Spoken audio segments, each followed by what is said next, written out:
Hi, my name is Claire Bennett. I'm 32 years old, and this is the story of how my ex's mom showed up at my apartment, not once, but twice. The first time, it was shocking. The second time, it was terrifying. She even involved the police, and to this day, I still wonder, was I wrong for standing my ground? Or was I just a mother protecting her home, her kids, and her peace? It was a quiet Saturday morning, around 9 a.m. My kids were still asleep, and I was enjoying the rare silence. I remember lying in bed, scrolling through my phone, when suddenly, tap, tap, tap. At first, I thought maybe it was just a bird pecking at the glass. But the tapping grew louder, sharper. My stomach twisted. I got up, slowly walked to the blinds, and pulled them down just a bit. All I could see were a pair of women's sneakers. My heart skipped. I pulled the blinds higher. And there she was, my ex's mom, standing outside my bedroom window, staring right at me. I froze. My first thought was, what the actual hell? I opened the window slightly. Hi? What are you doing here? I asked, still half asleep and completely shocked. She smiled like this was perfectly normal. Oh, hi, Claire. Surprise! I was just in the neighborhood and thought I'd stop by. In the neighborhood? I repeated, trying not to laugh. You live 9 hours away. She chuckled awkwardly. Well, yeah. But I had some free time, and I really wanted to see the kids. I sighed, trying to keep calm. Okay, but you can't just show up like this. Why didn't you call me first? It was a last-minute decision, she said, shrugging. Against my better judgment, I let her in. She stayed for a little while, played with the kids, and then left. Before she went, I stopped her at the door.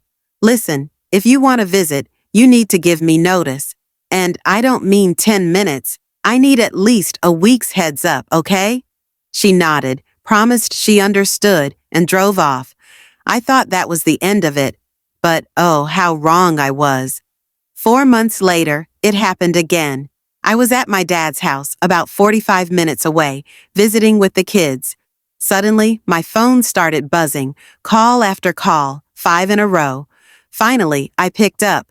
Claire, open the door. I'm outside. It was my ex's mom. My chest tightened. What? Why are you there? You didn't tell me you were coming. It was a last-minute decision, she said again, just like before. I want to see the kids. Let me in. I pinched the bridge of my nose. I'm not home. I told you before, you can't just show up like this. Where are you? She demanded. I'm at my dad's house. With the kids? Then give me the address, she ordered. No, I said firmly. I'm not comfortable with that. There was a long silence before she snapped. You're lying. You're at home? Ignoring me, I clenched my teeth. I'm not lying. But even if I was home, you don't get to just appear without notice and demand to see the kids. She started shouting through the phone. This is ridiculous. I'm their grandmother. You're keeping them from me. I hung up. Moments later, my ex started texting me. Ex, why are you playing games? Just let my mom in. Me, I told her, I'm not home. Ex, she drove all that way and you can't even let her see the kids? What's wrong with you? Me, what's wrong with me? She's harassing me. This isn't okay, but it didn't stop there. Just a few minutes later, there was loud pounding on my apartment door. B-A-M, B-A-M, B-A-M. My blood ran cold. Then my phone rang again. But this time, it was a number I didn't recognize.